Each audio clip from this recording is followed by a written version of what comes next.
नमस्कार विद्यार्थी मित्रांनो. आज आपण ॲट्रॉसिटी ॲक्टचा कलम 4 बघायचा आहे. खरं तर हा कलम आपल्यासाठी खूप महत्त्वाचा आहे.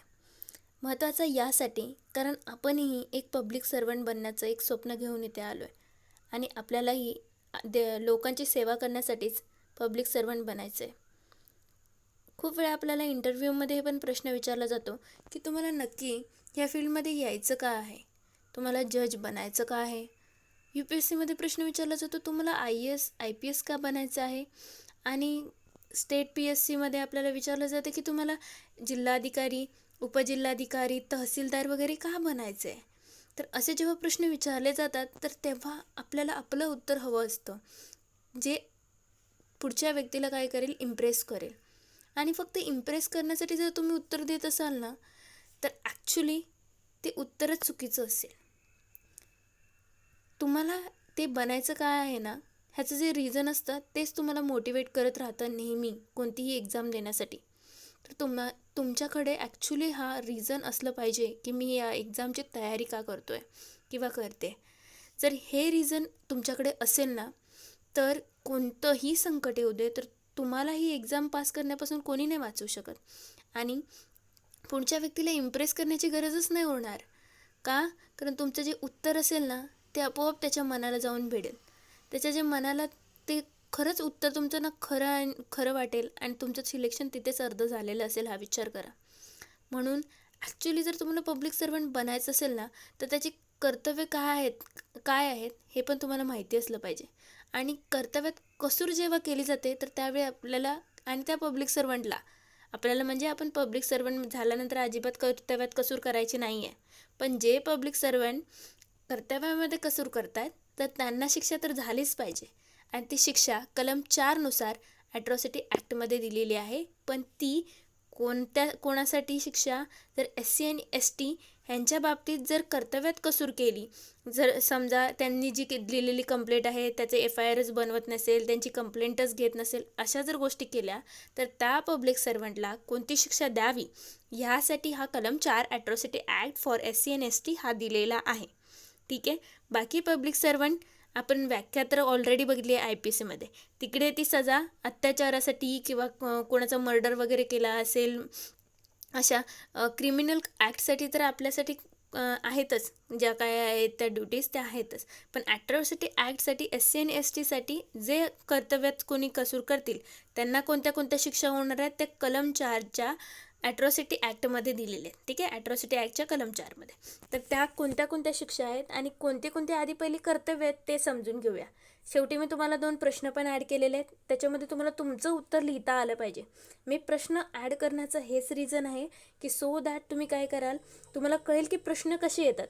प्रश्न तुम्हाला सोपे वाटतात, आन्सर असं आहे काय काय ड्युटीज असतात तर त्यांची कंप्लेंट लिहून घेणं वगैरे वगैरे.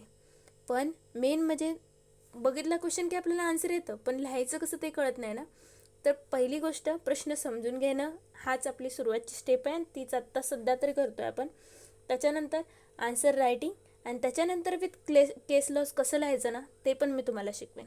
ठीक आहे. पण आता तरी सुरुवातमध्ये बेअर ॲक्ट कंप्लीट करणं हे मोटिवेशन आहे. सो बेअर ॲक्ट बदला कलम 4 काय सांगतो ते बघूया. पहिली ट्रिक लक्षात कशी ठेवायची, कलम 4 काय केलेलं आहे, कर्तव्यात कसूर करण्याबद्दल शिक्षा. आता काही ट्रिक पण लक्षात ठेवल्या पाहिजेत आपल्याला. नेहमी कलम 4 हे सांगतं, आपल्या लक्षात कसं राहणार. कलम 2 तर पण महत्त्वाचं आहे, कलम 3 पण महत्त्वाचं आहे. तर मेन म्हणजे आपल्या लक्षात ठेवण्यासाठी आता आपण ट्रिक पण इथून पुढे घेणार आहोत. म्हणजे आपल्या मेन म्हणजे जेव्हा आपण वाचेल तेव्हाच लक्षात राहील. तर लक्षात कसं ठेवायचं बघा, कलम 4 वापरले नाहीत अधिकार किंवा कलम 4 पाळले नाहीत अधिकार म्हणजे काय केलं, कर्तव्यात कसूर केली. कसं लक्षात ठेवणार, कलम 4 पाळले नाही अधिकार. ठीक आहे. तर ह्यानुसार तुमच्या लक्षात राहील कलम 4मध्ये काय दिलं आहे, पाळले नाहीत अधिकार. तर बघूया कलम 4 कर्तव्यात कसूर करण्याबद्दल शिक्षा.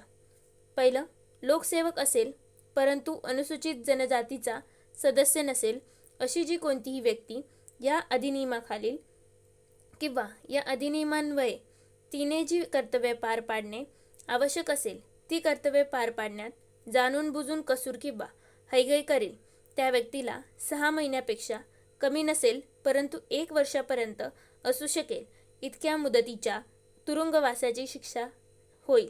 म्हणजे जर एखादा पब्लिक सर्वंट लोकसेवक असेल आणि त्याने जर आपली कर्तव्य पार पाडली नाहीत, SC ST ह्यांच्या जे काही कंप्लेंट असतील वगैरे त्याच्याबद्दल किंवा त्यांच्याबद्दल जेही त्याचं कर्तव्य आहे त्यातलं एकाही जर कर्तव्यात त्याने कसूर केली तर त्याला कमीत कमी 6 महिने ते जास्तीत जास्त 1 वर्षापर्यंत तुरुंगवास होऊ शकतो, ही त्याची शिक्षा आहे.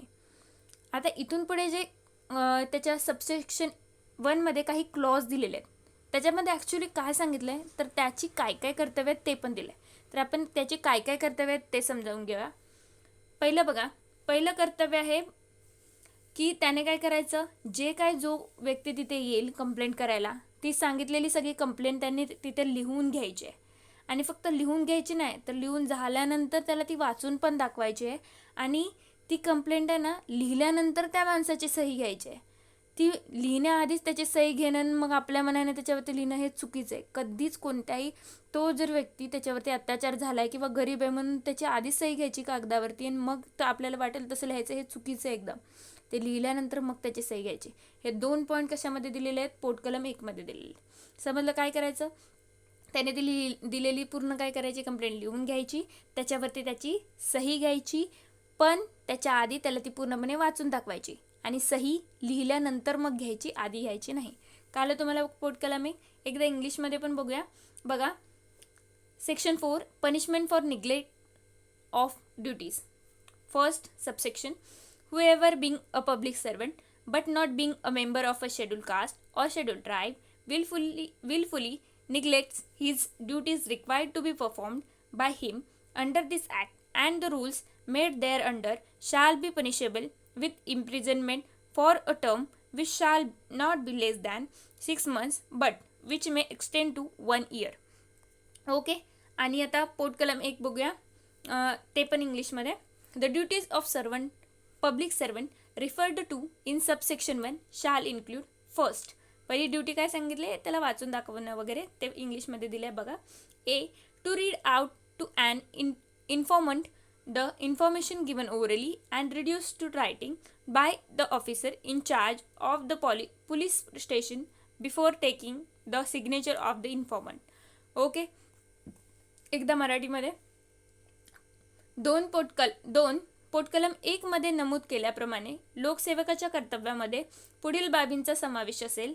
ए, माहिती देणाऱ्याने दिलेली तोंडी माहिती देणाऱ्याला वाचून दाखवायची असून ती पोलीस ठाणे किंवा स्टेशनच्या मुख्य अधिकाऱ्याने माहिती देणाऱ्याची सही घेण्या अगोदर लिहून घ्यावयाची आहे. आता समजलं तुम्हाला.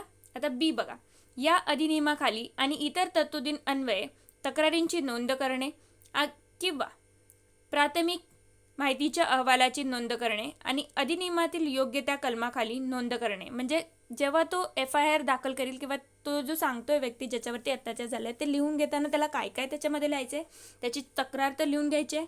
प्राथमिक माहिती म्हणजे काय, त्याचं नाव, कुठे राहतो वगैरे सगळं आणि कोणाविरोधात कंप्लेंट आहे त्याच्याबद्दल पण सगळी माहिती, ही सगळी प्राथमिक माहिती येते, हे पण लिहून घ्यायचं आहे. आणि शिवाय अत्याचार नक्की कोणत्या प्रकारचा झाला आणि ते कोणत्या कलमामध्ये येतो हे कलम पण लिहिलं पाहिजे. हे 3 फॅक्टर मेन म्हणजे आले पाहिजेत. हे कशामध्ये सांगितले, clause B of subsection 2 of section 4. ठीक आहे, कलम 4च्या सबसेक्शन 2 मध्ये.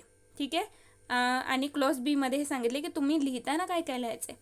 पहिले तर माहिती, ठीक आहे, प्राथमिक माहिती, समोरच्याची तक्रार, आणि तिसरं म्हणजे काय सांगितलं आहे की कलम कोणतं लागू होतं त्या अत्याचाराला. ठीक आहे, हे लिहिलंच पाहिजे.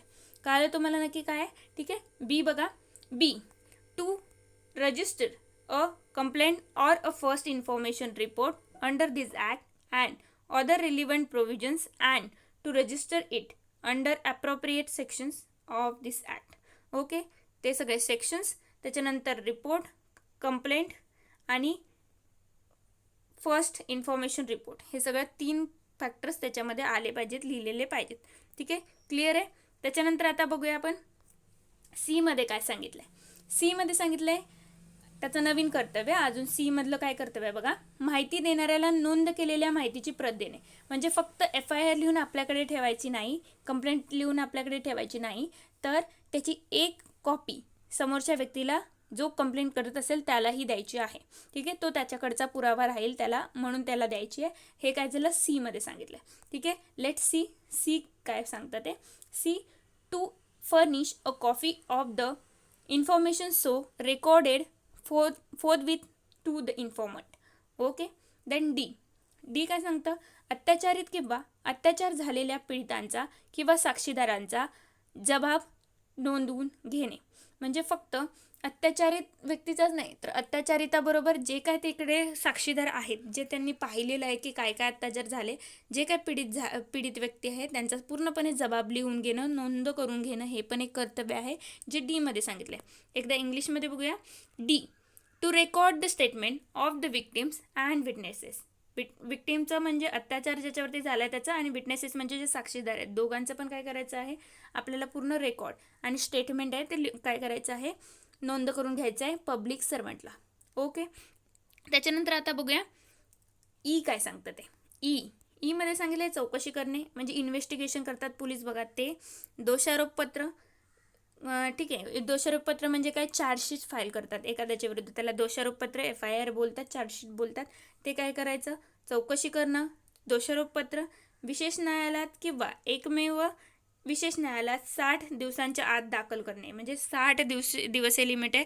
चार्जशीट पूर्णपणे आणि पूर्ण चौकशी इन्व्हेस्टिगेशन 60 दिवसाच्या आत काय करावं लागेल, दाखल करावं लागेल. कारण मी तुम्हाला सुरुवातीला सांगितलं हे केसेस सेन्सिटिव्ह असतात, म्हणून आपण काय करतो, लवकरात लवकर सॉल्व्ह करण्याचा प्रयत्न करतो.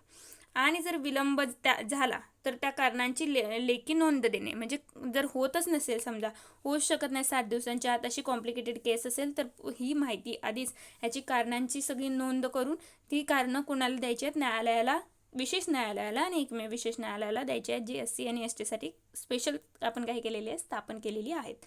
ठीक आहे. Then let's see in English. E, to conduct the investigation करावं लागतं.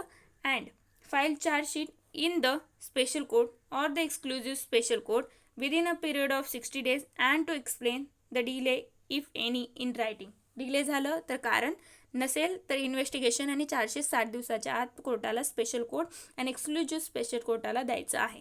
ओके. देन F काय सांगतं बघा, कागदपत्रांची किंवा इलेक्ट्रॉनिक लेखांची व्यवस्थित तयारी करणे, रचना करणे आणि भाषांतर करणे. जी काही कागदपत्रे पोलिसांना किंवा पब्लिक सर्वंटला सापडलेली आहेत त्याचं पूर्णपणे काय करायचं, भाषांतर करायचं. इलेक्ट्रॉनिक म्हणजे काय, ईमेल वगैरे, मॅसेजेस जे काय असतील त्याची पण काय करायची, पूर्णपणे व्यवस्थित तयारी करायची. डॉक्युमेंटची व्यवस्थित तयारी, भाषांतर आणि रचना करायची आणि तरच सादर करायची special court or exclusive special कोर्टांसमोर. ठीक आहे. लेट्स सी इन इंग्लिशमध्ये काय सांगितलं आहे, to correctly prepare, frame and translate any document or electronic record. Okay. आता बघा पुढचं जी काय सांगतं. जी, या अधिनियमात किंवा नियमात विनिर्दिष्ट केलेले इतर कोणतेही कर्तव्य करणे. म्हणजे काय, ह्याच्यामध्ये जी काय त्याची कर्तव्य सांगितलेली आहेत ती पूर्णपणे त्याने काय केली पाहिजेत, पाळली पाहिजेत. परंतु असे की लोकसेवकाच्या विरुद्ध केलेले या बाबतीतील दावे हे कार्यालयीन चौकशी अन्वये शिफारशीनंतर केले जातील. म्हणजे काय, हे सगळे जे दावे आहेत हे असे डायरेक्टली हे केले जाणार नाहीत. आधी त्याला कार्यालयीन चौकशी केली जाईल आणि मगच काय केली जाईल, दाखल केले जातील. ठीक आहे. आणि दावे काय केले जातील, स्वीकार केले जातील. म्हणजे कोणीही आलं रोज उठून जर पोलिसांविरोधात किंवा पब्लिक सर्वंट विरोधात जर हे करायला लागलं, कंप्लेंट करायला लागलं, तर ते मान्य होणार नाही. आधी कार्यालयीन चौकशी होईल तरच त्यांच्या विरोधात काय होईल, जो रिपोर्ट आहे आणि जे दावे आहेत ते काय केले जातील, शिफारशी मान्य केल्या जातील. ठीक आहे. हे जी मध्ये सांगितलं आहे. आता 3 त्याचा काय सांगितलं आहे आपल्याला, सबसेक्शन 3 आपल्याला बघायचं आहे. सबसेक्शन 3 आत्तापर्यंत आपण फक्त एवढंच बघितलेलं होतं की त्याच्यामध्ये त्याची कर्तव्य काय काय आहेत, हे आपल्याला सबसेक्शन 2 मध्ये सांगितलं. तुम्हाला काय आलं, पहिल्या सबसेक्शनमध्ये काय बघितलं आपण की त्याला सजा त्या पब्लिक सर्वंटला 6 महिने कमीत कमी आणि जास्तीत जास्त 1 वर्षापर्यंत होईल. हे पहिल्या पॉईंटमध्ये बघितलं, जर त्याने काय केलेलं आहे, आपल्या कर्तव्यात कसूर केली तर. नंतर सबसेक्शन 2 मध्ये त्याची कर्तव्य काय काय आहेत ते सांगितले. ह्याच्यावरती पण मी शेवटी एक प्रश्न ॲड केलेला आहे. ठीक आहे, त्याची कर्तव्य काय काय आहेत हे तुम्हाला Gपर्यंत माहीतच असलं पाहिजे. ABCD जे काय आपल्याला Gपर्यंत दिले आहे सगळं माहिती पाहिजे. त्याच्यानंतर सबसेक्शन 3मध्ये ॲक्च्युली आता त्याला सजा कशाप्रकारे आणि कोणत्या कारणावरती होईल हे सगळं आता 3मध्ये दिलेलं आहे. ठीक आहे, तर आपण बघूया सबसेक्शन 3 काय सांगतं ते. लेट्स सी सबसेक्शन 3 पोटकलम 2मध्ये नमूद केलेली लोकसेवकाची कोणतीही कर्तव्यांची हयगय केली, जर त्याने हयगय केली वर सांगितलेल्या कर्तव्यामध्ये आणि ती काय केली नाहीत, कर्तव्य पाळली नाही, तर त्याची दखल विशेष न्यायालयात किंवा एकमेव न्यायालयाने घ्यावयाची आहे आणि लोकसेवकाविरुद्ध दंडात्मक कारवाई करण्याचे ते शिफारस करतील. म्हणजे काय, अशा केसेस कोणाच्या विरुद्ध, पब्लिक सर्वंटच्या विरुद्ध त्याने हयगय केल्यास त्याच्या कर्तव्यात फक्त विशेष न्यायालय किंवा एकमेव विशेष न्यायालय, ठीक आहे, एक्सक्लुझिव्ह स्पेशल कोर्ट ह्याच्यामध्ये दाखल केल्या जातील, कारण हे कोर्ट आपण SC STसाठी काय केलेले आहेत, वेगळे स्थापन केलेले आहेत. ठीक आहे, तर सबसेक्शन 3 डन. आता बघा एकदा इंग्लिशमध्ये जी काय सांगतो, to perform any other duty specified in this act or the rules made thereunder provided that the charges in this regard against the public servant shall be booked on the recommendation of the administrative inquiry. Okay, then subsection 3 the subsection 3 काय सांगतं ते बघा. The cognizance in respect of any dereliction of duty referred to in subsection 2 by a public servant shall be taken by the special court, म्हणजे special कोर्टात और the exclusive special कोर्टातच दाखल होतील. ठीक आहे, and shall give direction for Pinal proceedings against such public servant. Okay, हे कशामध्ये सांगितलं आहे, सबसेक्शन 3 डन. त्याच्यानंतर आता आपण बघूया क्वेश्चन्स, कारण आता आपला कलम 4 कंप्लीट झालेला आहे आणि त्याच्यावरती क्वेश्चन बघायचे. म्हणजे कलम 4पर्यंत आपण कलम 1, कलम 2, कलम 3, कलम 4 बघितलेले आहेत. अशा प्रकारे कलम 1 आणि कलम 2 मी तुम्हाला सांगितलेलं प्रकरण 1 म्हणजे चॅप्टर 1मध्ये येतं. आता चॅप्टर 2 चालू आहे आपला अशा प्रकारे एक सेक्शन कंप्लीट करत आपण कंप्लीट करू. बेअर ॲक्टमधला SC आणि ST protection of atrocity act 1989. ठीक आहे, कारण हा छोटा ॲक्ट आहे, पटकन कवर करायचं आहे आपल्याला. क्वेश्चन मेन बघा कशा प्रकारे येऊ शकतो आणि आन्सर कसं लिहायचे ते शिकवणारच आहे तुम्हाला मी पूर्णपणे पॅटर्न. पण सध्या तरी त्याचा मेन जो मधला पार्ट आहे, जो मेन तुमचा आन्सर आहे ते मी तुम्हाला शिकवते. तर नीट लक्ष देऊन ऐका क्वेश्चन काय आहे. What are the punishment in atrocity act 1989 for neglect of duties. Punishment काय काय दिलेलं आहे. ठीक आहे, कोणाला, पब्लिक सर्वंटला. हे कशामध्ये सांगितलेलं आहे, आत्ताच बघितलं कलम 4मध्ये. तर त्या काय काय आहे त्याला पनिशमेंट ते आपल्याला काय असलं पाहिजे, माहीत असलं पाहिजे. ठीक आहे, कलम 4 मग लिहायचं. कलम 4नुसार कोणते कोणते आहेत तर पनिशमेंट. तर कमीत कमी 6 महिने आणि जास्तीत जास्त 1 वर्षापर्यंत सजा होऊ शकते जर त्याने कर्तव्यात कसूर केली तर. ठीक आहे, त्याच्यानंतर हे केसेस कुठे फाईल होऊ शकतात, स्पेशल कोर्ट किंवा एक्सक्लुझिव्ह स्पेशल कोर्ट. हे सगळे पण त्याच्यामध्ये आले पाहिजेत 1, 2, 3, 4 आणि शिवाय त्याची कर्तव्यसुद्धा तुम्हाला लिहायची आहेत. ठीक आहे, तर हे क्वेश्चन फर्स्ट झाला. क्वेश्चन 2 बघा काय असू शकतो. What are the duties of public servant according to protection of atrocities act 1989.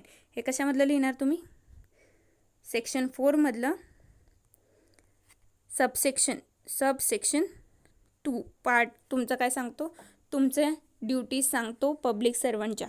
मी तुम्हाला सांगितलं होतं स्टार्टिंगला. तर त्या सगळ्या ड्युटी ABCD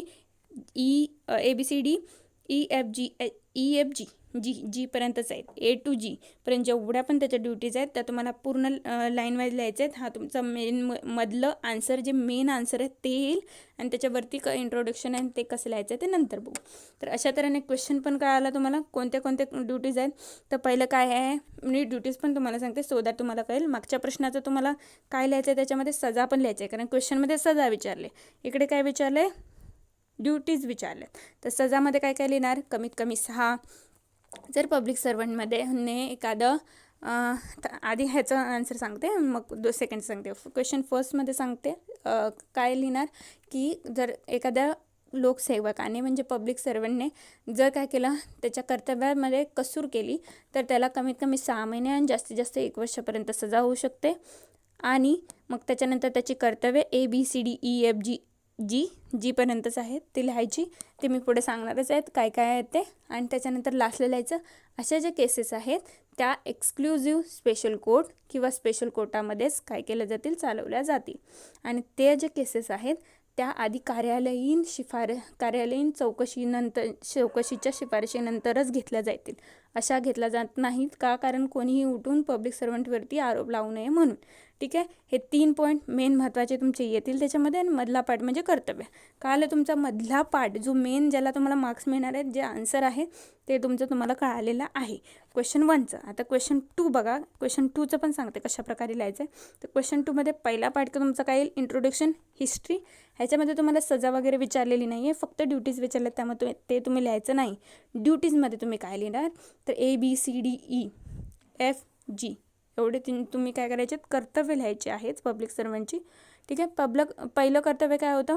जो पण व्यक्ती आहे SC STचे सदस्य, त्यांच्यावर जर अत्याचार झालेला आहे आणि ते जर आले पब्लिक सर्वंट, आता नॉर्मली पब्लिक सर्वंट म्हणजे आपण इकडे पोलिसच घेणार आहोत, कारण तेच त्यांची कंप्लेंट लिहून घेतात. त्यांनी पहिली गोष्ट तर काय केली पाहिजे? पूर्णपणे त्यांची कंप्लेंट लिहून घ्यायची.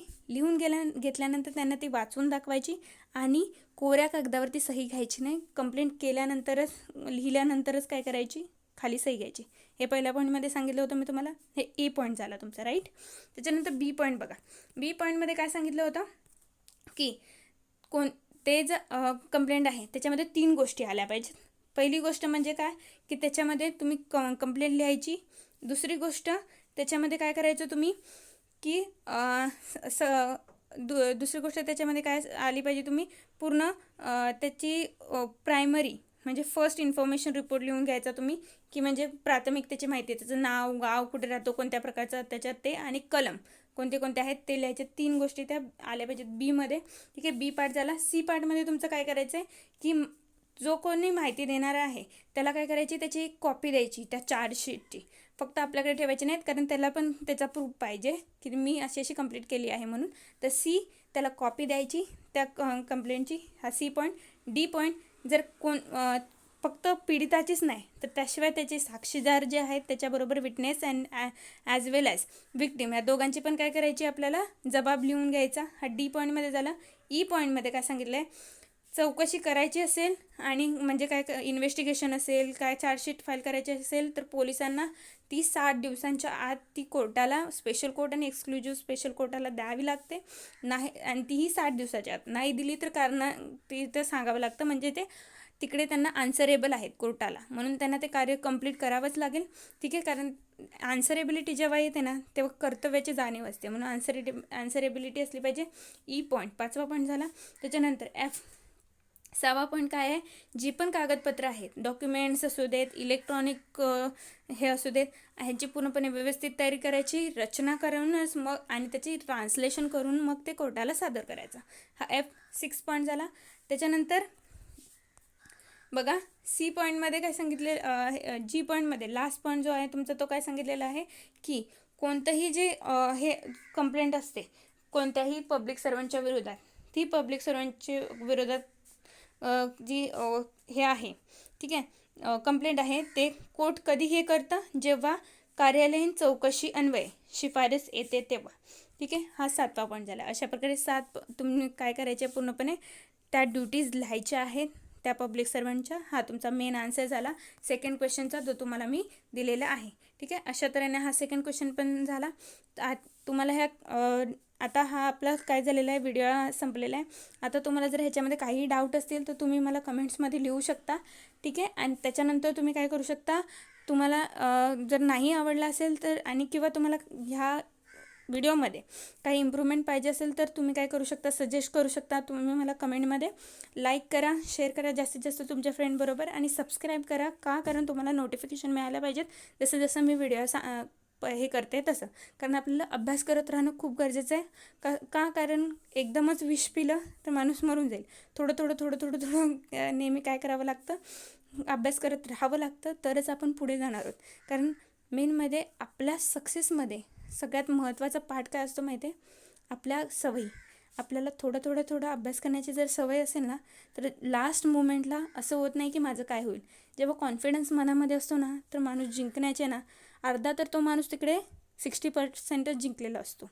ठीक आहे, आणि फक्त जी काय राहिलेलं थोडंफार हार्डवर्क असतं ते करावं लागतं. त्यामुळे तुम्ही तिकडे 60% जिंकाल जर तुम्ही थोडा अभ्यास करत राहाल. त्यामुळे प्लीज रिक्वेस्ट आहे माझी खरं तर, तुम्ही नेहमी थोडा थोडा अभ्यास करत राहा, सबस्क्राईब करा. आणि तुम्ही काही डाऊट असतील, तुम्हाला काही प्रॉब्लेम असेल तर तुम्ही खाली कमेंट बॉक्समध्ये लिहू शकता. कमेंट करा, म्हणजे मला पण मोटिवेशन मिळेल. आणि नेहमी काय करत राहा, अभ्यास करत राहा. लाईक करा. आणि काही इम्प्रूव्हमेंट जर या व्हिडिओमध्ये हवी असेल तर तुम्ही तीही काय करू शकता, कमेंट बॉक्समध्ये लिहू शकता. धन्यवाद for watching this video. Thank you.